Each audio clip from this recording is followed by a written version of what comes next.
Yeah. Hey, my bad, man. What's going on, everybody? Welcome to the Tierra Groves YouTube channel. Welcome to the YouTube channel where we talk about financial literacy, we talk about stocks, we talk about real estate, we talk about crypto, anything that has to do with the entrepreneur world, all right? The entrepreneur realm.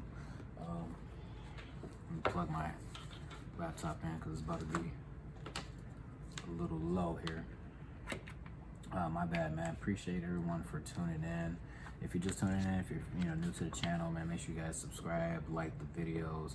It helps out the channel a lot.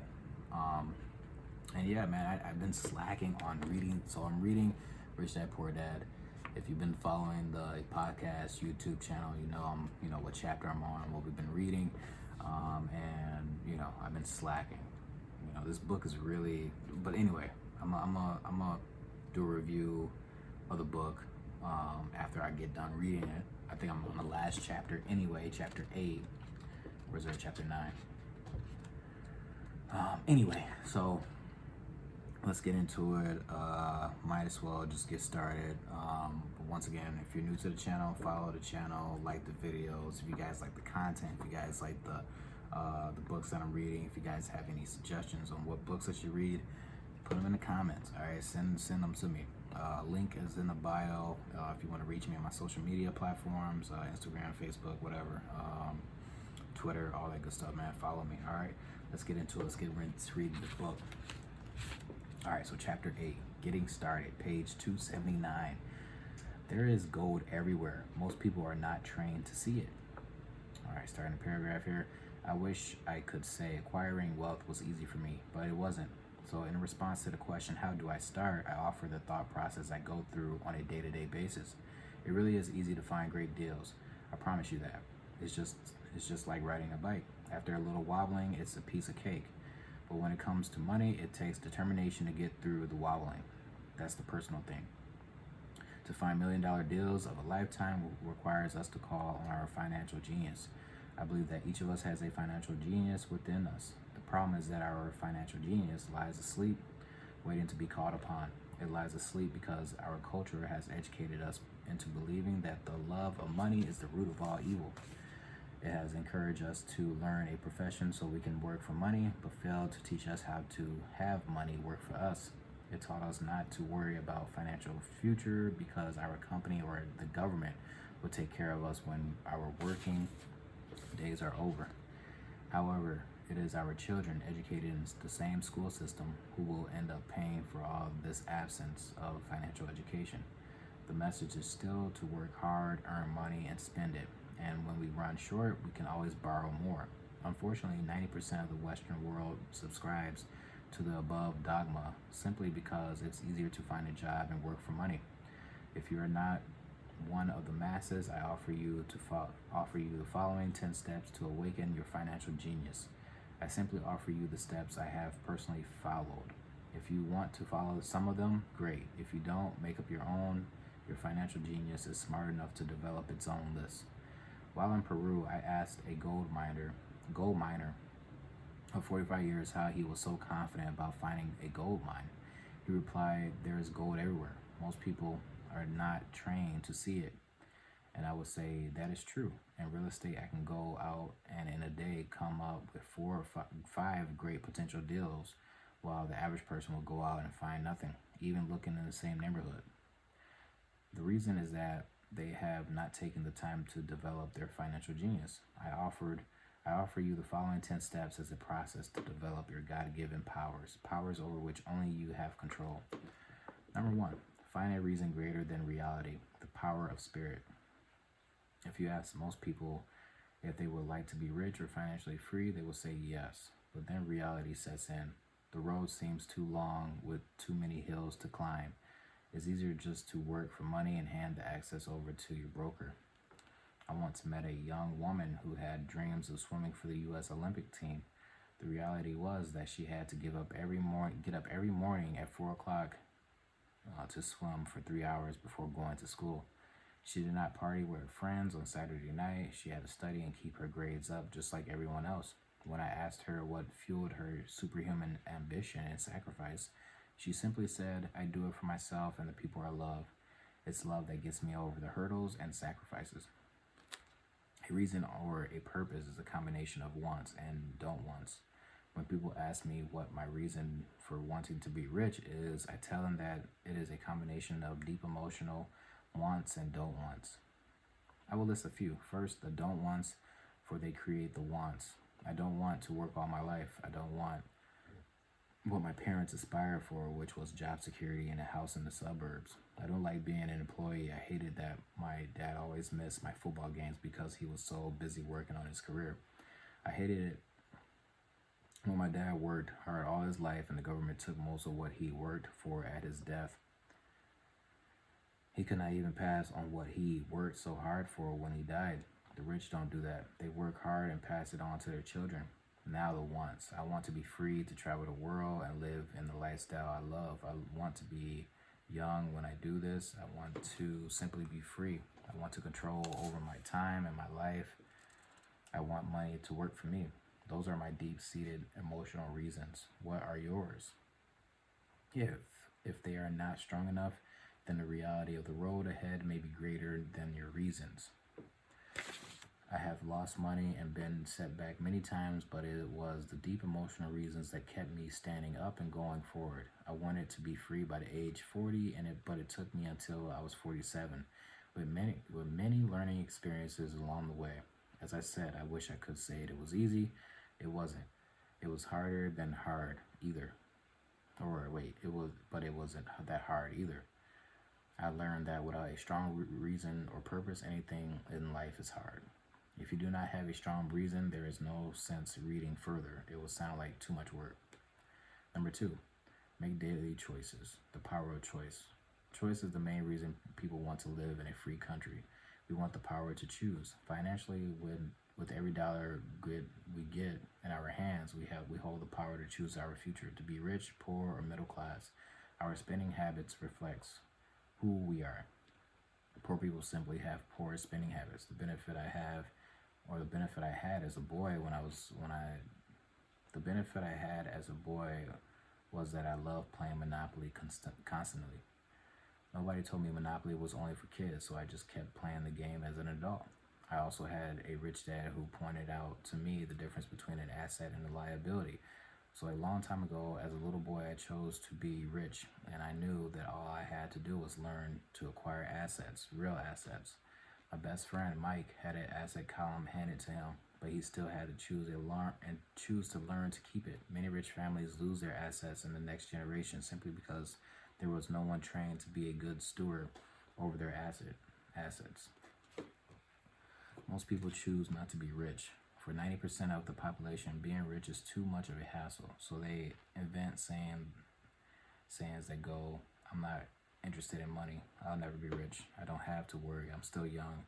When I make some money, then I'll think about my future. My husband, wife handles the finances. The problem with those statements is that they rob the person who chooses to think such thoughts of those things, of two things. One is time, which is your most precious asset. The second is learning. Having no money should not be an excuse to not learn, but that is a choice we all make daily. The choice of what we do with our time, our money, and what we put in our heads. That is the power of choice. All of us have choice. I just choose to be rich, and I make that choice every day. Invest first in education. In reality, the only real asset you have is your mind. The most powerful tool we have dominion over. Each of us has the choice of what we put in our brain once we're old enough. You can watch TV, read golf magazines, or go to a ceramics class or a class on financial planning. You choose. Most people simply buy investments rather than first investing and learning about investing. A friend of mine recently had her apartment burglarized. The thieves took her electronics and left all the books. And we all have that same choice. 90% of the population buys TV sets and only about 10% buys business books. So what do? I go to seminars. I like it when they are at least 2 days long because I like to immerse myself in a subject. In 1973, I was watching this guy on TV who was advertising a 3-day seminar on how to buy real estate for nothing down. I spent $385 and that course has made me at least 2 million, if not more. But more importantly, it bought me life. I don't have to work for the rest of my life because of that one course. I go to at least two such courses every year. I love CDs and audiobooks. The reason I can easily review what I just heard, I was listening to an investor say something I completely disagree with. Instead of becoming arrogant and critical, I simply listened to that 5-minute stretch at least 20 times, maybe more. But suddenly, by keeping my mind open, I understood why he was what he said. It was like magic. I felt like I had a window into the mind of one of the greatest investors of all time.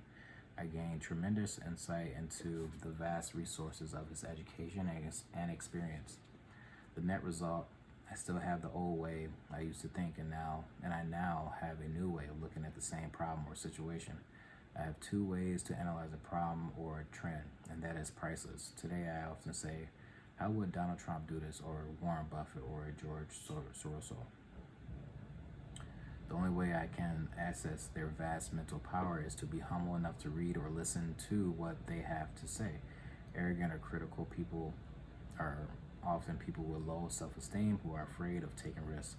That's because if you learn something new, you are then required to make mistakes in order to fully understand what you have learned.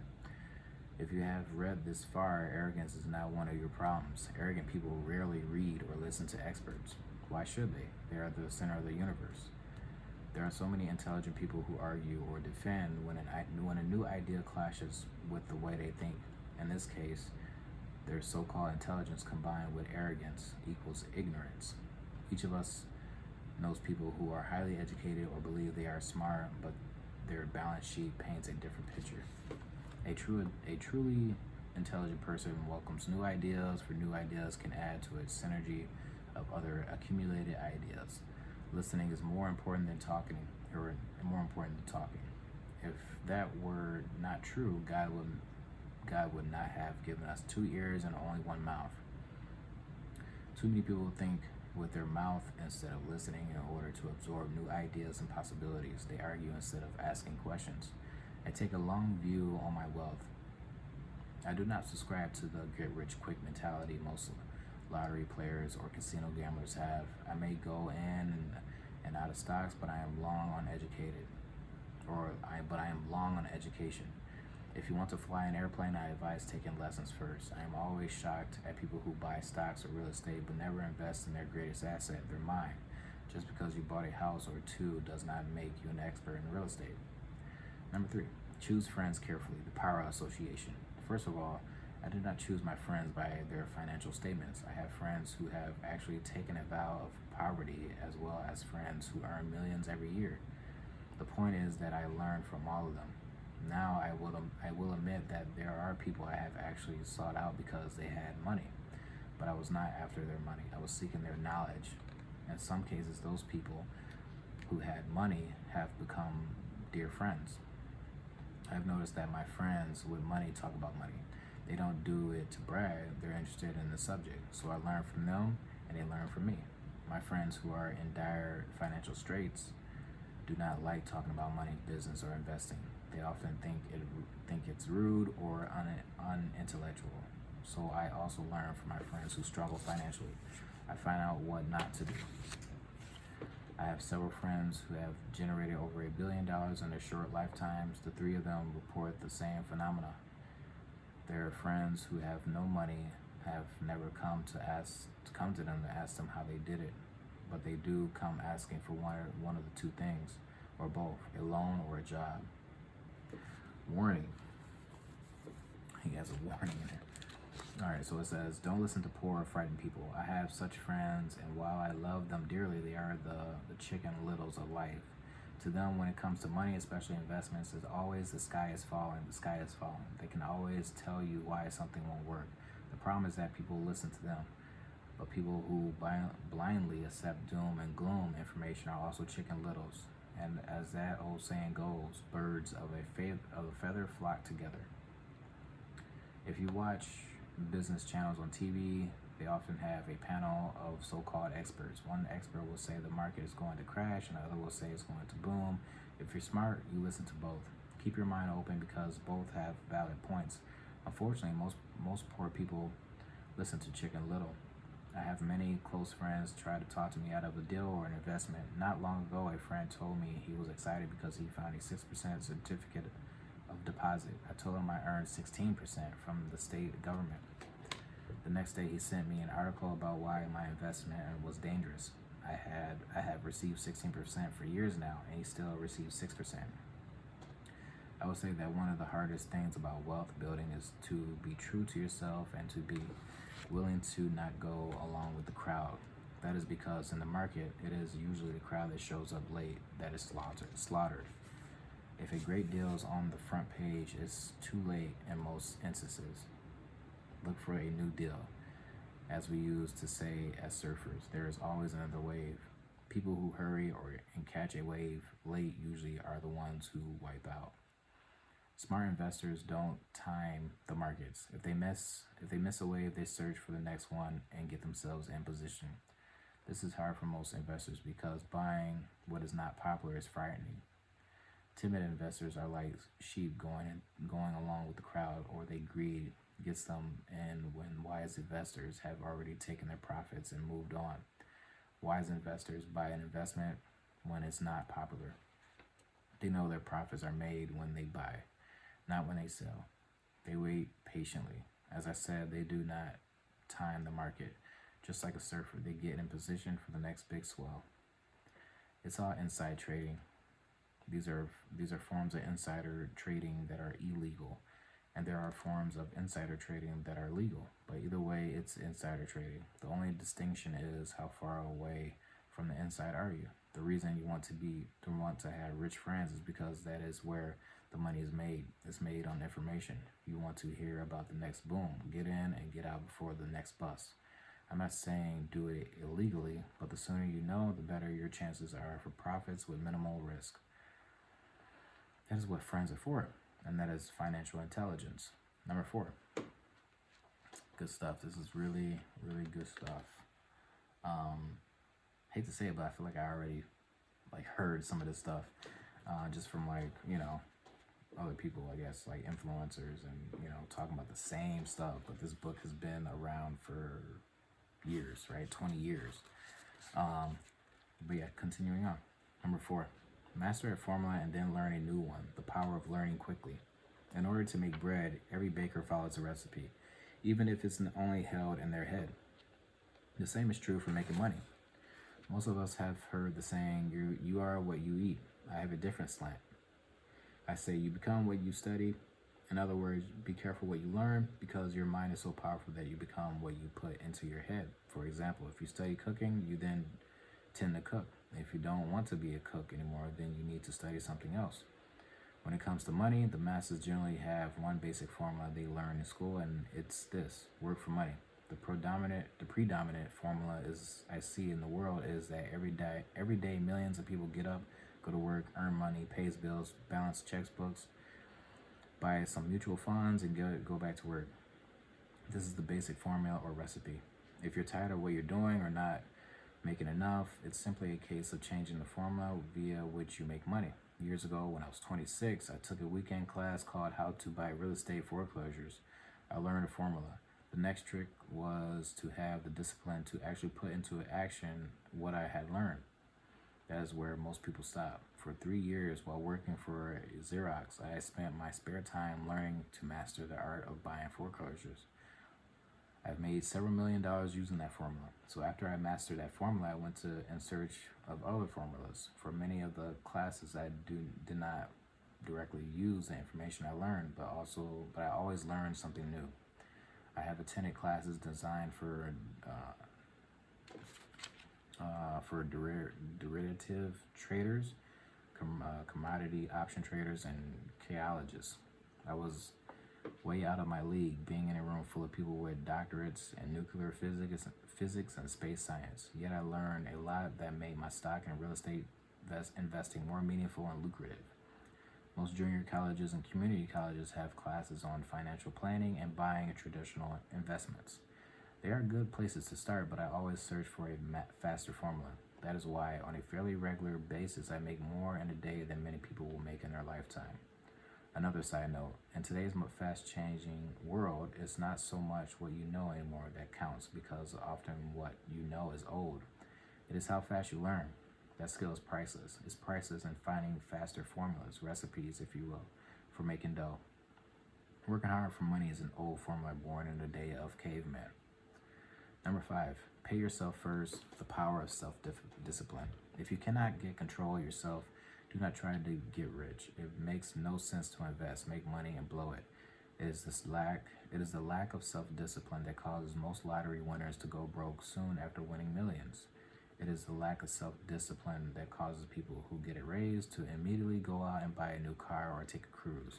It is difficult to say which of the 10 steps is the most important, this step is probably the most difficult to master if it is not already a part of your makeup. I would venture to say that personal self-discipline is the number one delineating